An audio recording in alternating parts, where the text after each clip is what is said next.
کا وصال ہوا نا تو امام حسن اور امام حسین کی عمریں ابھی 7-8 سال 9 سال کے بیچ تھیں. تو حضرت مولا علی شیر خدا رضی اللہ تعالیٰ عنہ کے ساتھ امام حسن آئے مسجد میں. تو ممبر پہ بیٹھے ہوئے دیکھا حضرت ابوبکر صدیق کو, تو کہنے لگے نیچے اترنا, میرے نانا کا ممبر ہے. بچوں کو بڑی پہچان ہوتی ہے نا ابا کے کپڑوں کی, سے پتہ ہوتا ہے کہ یہ میرے نانا کا ہے, یہ میرے نیچے اترو, یہ ممبر میرے نانا کا ہے. تو حضرت علی المرتضیٰ نے جلدی سے پکڑا اور پکڑ کے فرمایا ذرا حسین حسن یہ کیا کہہ رہے ہو؟ اب دیکھیں نا بچہ یہاں کسی کا شور کرے تو میں آپ کو جمعہ چھوڑ کے بچے کی تھوڑی سنوں گا. میں کہوں گا کہ بھائی ٹھیک ہو گیا, بچے کو لے جاؤ ذرا اسے پیچھے کرو, جمعے کے بعد بات کرتے ہیں. لیکن وہ تھے نا رسول اللہ کے نواسے, اور حضرت ابوبکر صدیق عظمت اور شان کو سمجھتے تھے. انہوں نے کہا نیچے اتریے, میرے نانے کا ممبر ہے. تو حضرت صدیق ایک بار نیچے اتر کے کھڑے ہو گئے. تو ایک جملہ, باقی بزرگوں نے بھی بڑا کچھ لکھا ہے, پر یہاں ایک بات شاہ عبدالعزیز محدث دہلوی نے لکھی ہے. حضرت صدیق ایک بار رو پڑے, کہنے لگے حسن اگر ممبر تیرے نانا کا ہے تو ابوبکر بھی تو تیرے نانا کا ہی ہے نا, یہ کو باہر سے تو نہیں نا آیا, یہ بھی تیرے نانا کا ہے. تو حضرت امام حسن ہنسنے لگے, فرمانے لگے ٹھیک ہو گیا, بیٹھ جائے ممبر پہ, پڑھائیں جمعہ. سمجھ آ گئی ہے بات کی, پڑھائیں جمعہ. آپ کی بات کی مجھے سمجھ آ گئی ہے کہ اگر ممبر نانا کا ہے تو ابوبکر بھی تو انہی کا ہے نا جناب صدیق اکبر. اپنی زندگی وفاداری کے ساتھ, غلامی کے ساتھ, اور ادب نہیں چھوڑا ایک منٹ کے لیے, ایک سیکنڈ کے لیے. رسول کائنات صلی اللہ علیہ وسلم کے اگر کوئی بے ادبی کرتا تھا تو انہیں جلال آتا تھا. آپ کو ایک بات بتاؤں, غیرت نہ عشق کا حصہ ہوتی ہے. ہم بڑے شریف لوگ ہیں اور ہم کہتے ہیں سارے کام کرنا, حضور کے بارے میں بات کوئی نہ کرنا, یہ نہیں ہم برداشت کرتے. وہ کس طرح کا عاشق ہے کہ محبوب کے خلاف بات بھی سن گئے؟ یہ عشق ہے, یہ تو توہین کی تو نے. حضرت صدیق وہ بڑے میٹھے بڑے ٹھنڈے آدمی تھے. عروہ بن مسعود ثقفی بعد میں مسلمان ہوئے. وہ کہتے ہیں میں حدیبیہ کے موقع پہ آیا تو مجھے پتا تھا, میں جانتا تھا ابوبکر صدیق بڑی ٹھنڈی طبیعت کے آدمی ہیں. کہتے ہیں نبی پاک صلی اللہ علیہ وسلم کے گرد نا میں نے حالہ دیکھا غلاموں کا. کوئی ہاتھ باندھے کھڑا ہے, کوئی پانی کا قطرہ لینے کے لیے کھڑا ہے, کوئی وضو کا بچا ہوا پانی لینے کھڑا ہے. تو چونکہ وہ آئے تھے کافروں کی طرف سے, تو تنقید کرنے والے کو کہانیاں بڑی مل جاتی. تو فوراً عروہ بن مسعود ثقفی کہنے لگے اے محمد ابن عبداللہ صلی اللہ علیہ وسلم, آج یہ آپ کے گرد کھڑے ہیں, پر جب تلواریں چمکیں گی تو دوڑ جائیں گے. تلواروں کے سامنے کھڑا ہونا آسان نہیں. تو حضرت صدیق ایک بار پیچھے کھڑے تھے, نبی پاک ٹھنڈے مزاج کے آدمی, پر بات ہوئی تھی نا سرکار کے بارے میں, تو دوڑ کے آگے آئے اور اتنا سخت جملہ کہا. کہنے لگے جا کے لات و منات کی شرم گاہ چاٹ, تو کہتا ہے کہ ہم حضور کو چھوڑ جائیں گے؟ میں نبی پاک کے باقی غلاموں کی بات نہیں کرتا, تیرے پاس جتنے سور میں ہے نا تو سارے لے کے آ, اور نبی پاک کے دفاع کے لیے صرف ابوبکر کی تلوار ہی کافی ہے. تو لا, تیرے پاس جتنے سور میں ہے لا میدان کا, لا نا تیرے پاس جتنے سور میں ہیں. تو کہتا ہے یہ دوڑ جائیں گے. فرمایا تو نے ابھی ہمارا رخ دیکھا نہیں نا, تو آ نا ذرا میدان میں, تو میں تجھے اکیلے کو بتاتا ہوں کہ کس طرح حضور کا دفاع کیا جاتا. عروہ بن مسعود ثقفی کہنے لگے یہ کون ہے؟ دیر کے بعد ملے تھے نا, یہ کون ہے؟ انہوں نے کہا یہ ابو قحافہ کے بیٹے ابو بکر صدیق ہیں. عروہ بن مسعود کہنے لگے یہ تو بڑی ٹھنڈی طبیعت کا بندہ تھا. انہوں نے کہا ٹھنڈا ہی ہے, ہم شریف بڑے ہیں پر حضور کے غلاموں کے لیے, اور اگر آئے کوئی شریر, اگر کوئی آئے تو چلو کسی درویش دی گل کر لینے ہیں. وہ کہتے ہیں اٹ سٹ تے پکھڑا کوار گندل, پھر اسی اور بھی بوٹیاں جاننے ہیں, پھر ہمیں سارا پتا ہے, پھر ہمیں نا سارے طریقے, اٹ سٹ تے پکھڑا پھر اسی اور بھی بوٹیاں جاننے ہیں, پھر نا ہم کر لیں گے حل, ہمیں وہ حل کرنا بھی آتا ہے. لیکن شریف اس کے لیے جو رسول اللہ کا ادب کرے, جو نبی پاک کی. حضرت صدیق اکبر مؤدب ترین آدمی.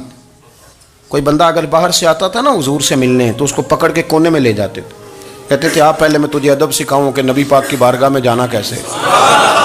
میں تجھے بتاتا ہوں, کہیں ایسا نہ ہو تیرے اعمال ضائع ہو جائے. سانس بھی آہستہ لیتے تھے.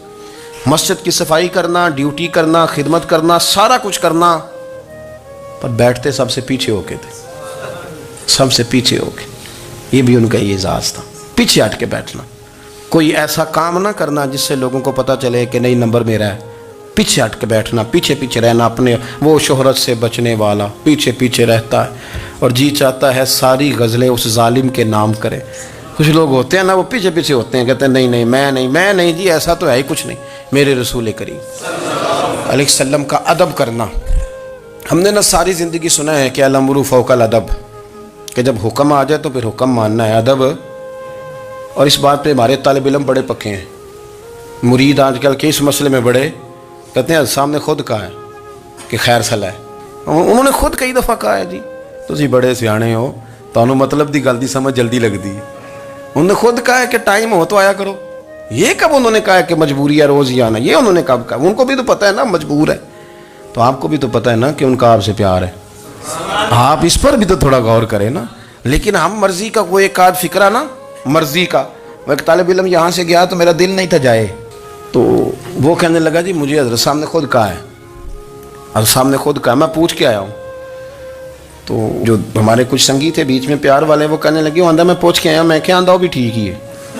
تو انہوں نے آخیا سی میں جاواں تو میں انہوں کی آندہ. میری بات کی سمجھ آئی ہے نا جی. جب ارادہ ہوا تو پھر ابے کو منا کے بھی آ گئے. جب ارادہ ہوا تو ابا جی کو میں نے جانا ہے، بزرگوں کے پاس ملنے جانا ہے. اور جب ارادہ نہ ہوا تو کہنے لگے حضرت صاحب نے خود فرمایا ہے کہ ابا راضی ہوگا تو اللہ راضی ہوگا. چھٹی مرضی کا ہے نا مزاج، تو مرضی کی کہانی. تو میں الحمدللہ مجھے تھوڑا سا پتہ ہے، ویسے بھی اپنے بال بچے کا پتہ ہوتا ہے. ہاں جی کی آندے نے پیداندنی کے جیندے سال ہی ویکھی دینے. مجھے بھی پتہ ہوتا ہے کہ آج کہاں کہاں کس کس انداز میں کیا کیا کہانی ہے، کہاں کہاں کیا سٹوری ہے. تو کبھی کبھی یہ سارا پیار ہی ہے، یہ بھی سارا اس میں بھی پیار ہی ہے. پتہ چل جاتا ہے کہ کل کہاں سے بات کر رہا تھا اور آج بات کہاں کر رہا ہے. یہ اپنا اپنا مزاج ہوتا ہے نا، اپنی طبیعت کے مطابق چلنا ہے. سنا یہی ہے کہ الامر فوق الادب، کہ جب حکم مل جائے تو پھر ادب نہیں کرنا، پھر حکم پہ. پر حضرت صدیق اکبر نے نرالا ہی کام کیا. حضور سید عالم صلی اللہ علیہ وسلم ایک صلح کرانے گئے، فرمایا میں دیر سے آیا تو جماعت کرا لینا. عصر کی نماز کا وقت ہو گیا، سیدنا بلال حبشی نے اقامت پڑھ دی. صدیق اکبر مصلی پہ کھڑے ہو گئے. اتنی دیر میں حضور بھی آ گئے. نماز میں لقمہ وہ دے گا جو نماز میں شامل ہو. ٹوٹیوں پہ کھڑا بندہ لقمہ نہیں دے گا، پہلے وہ آ کے اللہ اکبر کا شامل ہو پھر لقمہ دے. حضور آئے، صحابہ نے ہاتھوں پہ ہاتھ مارنے شروع کیے، اطلاع کر رہے ہیں کہ لوگوں حضور آ گئے.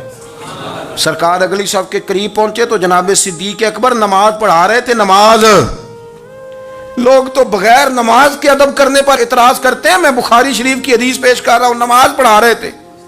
انہیں پتہ چل گیا نا حضور آئے ہیں، تو ایک قدم نماز سے پیچھے ہٹا لیا. نماز پڑھا کہ میں تہ ول ویکھاں، او میں کعبہ بھول گیا آئی. ہن بھول گئیاں نہیں سب صوم صلاتاں، اکو یار دا فکر پہ آئی.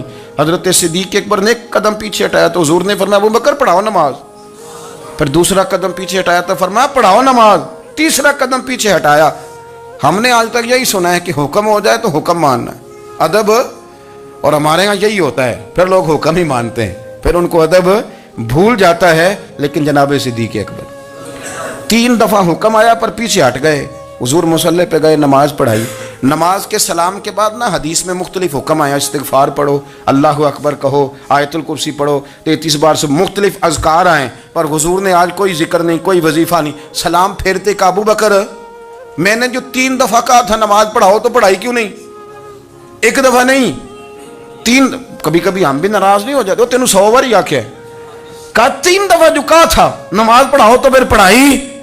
تو حضرت صدیق اکبر رو پڑے، ہاتھ دونوں باندھ دیے، گھٹنے زمین پہ رکھ دیے. عرض کرنے لگے کیا جملہ ہے، کیا ترتیب ہے. عرض کرنے لگے یا رسول اللہ، ابو قحافہ کے بیٹے کی اتنی بھی جرت نہیں کہ مدینے والے رسول کو نماز پڑھائے. میں اتنا بھی جرت مند نہیں ہو گیا حضور، میں کیسے آپ کے آگے کھڑا رہتا اور آپ میری، یعنی عین نماز کی حالت میں، عین حالت نماز میں بھی ادب. نماز پڑھا کہ میں تیں ول ویکھاں. ان کعبہ بھول گیا میں نے بھول گئی نہیں سب صوم صلاتاں، اکو یار دا فکر پہ آئی. دوستو حضرت ابو بکر صدیق رضی اللہ تعالیٰ عنہ کا عشق، ان کا پریم، ان کا پیار، ان کی باتیں. ایک دن نا حضور کے وصال کے بعد اچانک نہ اس طرف جا رہے ہیں، خاصے مسجد سے دور چلے گئے. تو حضرت عمر تھوڑا طبیعت کو جانتے تھے، جناب عمر پیچھے دوڑے، کہنے لگے کدھر جا رہے ہو؟ چپ کر گئے. کیا ہوا، کدھر جا رہے تھے؟ ابو بکر سیانے بندے ہو، امیر المومنین ہو، کہاں جا رہے؟ تو رو پڑے. کہنے لگے ایک دفعہ نا حضور سفر پہ گئے ہوئے تھے تو اس طرف سے واپس آ گئے تھے، تو مجھے خیال آیا شاید اس طرف سے آ نہ رہے ہوں. حضرت عمر رو پڑے. کہنے لگے ابو بکر اب تو حضور نے پردہ کر لیا، جنہاں دے دل بر جانی وچھڑ کون روے پھر تھوڑا. سب روگاں دا روگ محمد جس دا نام آپ ساری سیرت کی کتاب میں پڑھ لیں گے ابو بکر صدیق کا وصال کس بیماری سے ہوا. لوگوں نے قول کیے ہیں کہ وہ سانپ کا زہر آ جاتا تھا، فلاں چیز تھی، لیکن کوئی بندہ وجہ تلاش کر سکا؟ کیا وجہ تھی وصال ہو گیا؟ کیا بیماری تھی؟ کیا تکلیف تھی؟ باقی وجوہات آپ کو ملیں گے. حضرت عثمان غنی شہید ہو گئے، حضرت عمر شہید ہو گئے، مولا علی، ابو بکر صدیق چلے گئے 63 سال کی عمر. وجہ کوئی نہیں بتائے گا. جب شدید بیمار ہوئے تو حضرت عمر فاروق نے ایک طبیب بلایا، بڑا سیانا تھا. اس نے سارا چیک کیا تو نباز تھا. کہنے لگا یار کوئی بیماری تو سمجھ میں نہیں آتی. تو حضرت عمر تھوڑا سا جلال میں، یرانہ تھا نا، جلال میں کہنے لگے ابو بکر مسئلہ کیا ہے؟ دن بہ دن کمزور ہوتے جا رہے، نماز پڑھانے کھڑے ہوتے تو ٹانگیں کانپتی ہیں، مسئلہ بتائیں کیا ہے؟ طبیب اتنا بڑا ہے، یہ تو بندہ کا چہرہ دیکھ کے بیماری بتا دیتا ہے، اور یہ کہہ رہا ہے کوئی بیماری نہیں.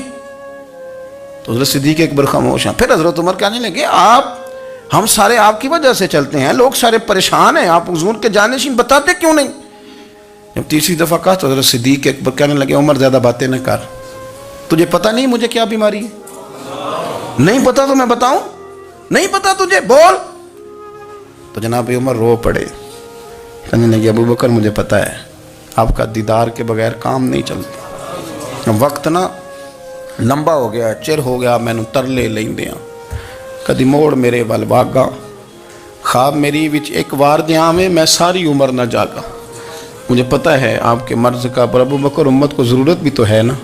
تو حضرت صدیق ایک بار کہنے لگے بس ہو گئی ہے، اب میری وصیت یاد رکھنا، جب میں دنیا سے جاؤں تو اٹھا کے میرا جنازہ قبر رسول پہ لے جانا، اور پہلے پوچھ لینا کہ ابو بکر حاضر ہے، اجازت ہو تو مجھے دفن کر دینا، ورنہ جنت البقیع میں. تو لوگ کہتے ہیں ابھی جنازہ ہی رکھا ہی تھا کہ دروازہ اندر سے خود بخود کھل گیا، اور آواز آئی اب دیر نہ کرو، محبوب کو محبوب کے ساتھ ملا دو. پانی پر نہ سہیلیاں رنگا رنگ کڑے، اسی پریا اس دا جانی جس دا. میں نے شروع میں ایک بات کی تھی کہ اپنی خواہشات کو نا حضور کا غلام بنا دیں، سوچیں سمجھیں کہیں وہ لفظ جو مدینے والے رسول کو پسند ہیں، پھر دیکھنا مسلمان ہونے کا مزہ آئے گا، پھر ذائقہ نصیب ہوگا. اللہ ان کے درجات بلند فرمائے. آخر دعوانا الحمد.